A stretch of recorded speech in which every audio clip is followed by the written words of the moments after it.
I remember standing before the mirror in my childhood home, the chipped edges of the glass framing a face that felt foreign. Years of ridicule had etched deep lines of doubt and defiance across my brow.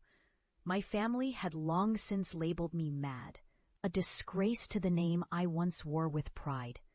They couldn't understand that I had witnessed things, unspeakable things, that defied the very fabric of their rational world. When I first took an interest in occult epidemiology, my father laughed so hard he nearly choked on his coffee. "You're going to lose your mind, Sarah," he'd said, leaning back in his chair, eyes sparkling with mockery. "What's next?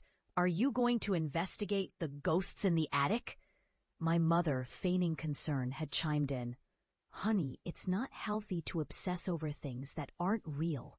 They didn't know that I had seen the contagion of fear, how it could seep into the skin like the rashes I had studied in the hospital. The ones that spread like wildfire among the staff, claiming lives and dignity.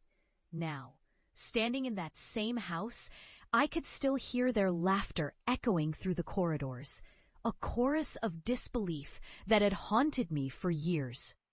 I had left this place, searching for validation among the shadows of the world. And I found it in the most grotesque ways possible.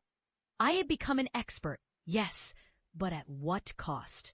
I had peeled back the layers of reality, and beneath them lay horrors that twisted the very... They had heard whispers of my research, the articles that had labeled me a renegade scientist, a sorceress of sorts, but they still didn't comprehend the weight of what I had learned. They had invited me home, eager to see the failed experiment they once called a daughter. But I wasn't the same. I was a vessel of knowledge wrapped in trauma, and I was ready to show them what lay beyond the veil of disbelief. "Sarah, you look different," my sister Emily remarked, her eyes darting between the door and me, uncertainty flickering like a candle flame. Her voice, once filled with teasing, now held an edge of fear. I merely smiled, a thin stretch of lips that didn't quite reach my eyes. Dinner was a tense affair, the sounds of cutlery clinking against porcelain punctuating the silence. My family was eager to engage, to probe, to mock, but I could see the glimmers of fear in their gazes. They were no longer laughing. As I spoke about my research, the oppressive weight of their disbelief hung heavy in the air. I told them about the haunted spores, the infected urban legends that spread from town to town, and the parasites that thrived on human despair. They shifted uncomfortably in their seats, the humor draining from their faces. "Sarah, come on. You can't really believe," my brother Mark began. But I cut him off. "No, Mark. You need to understand. What I've seen is real.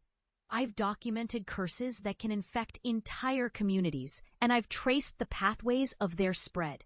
Their faces paled, the laughter of the past replaced by an uneasy stillness.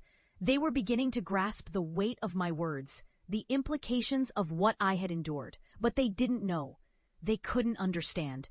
The moment came unexpectedly, a sudden storm crashing against the windows. The darkened sky loomed outside, mirroring the turmoil within. I decided.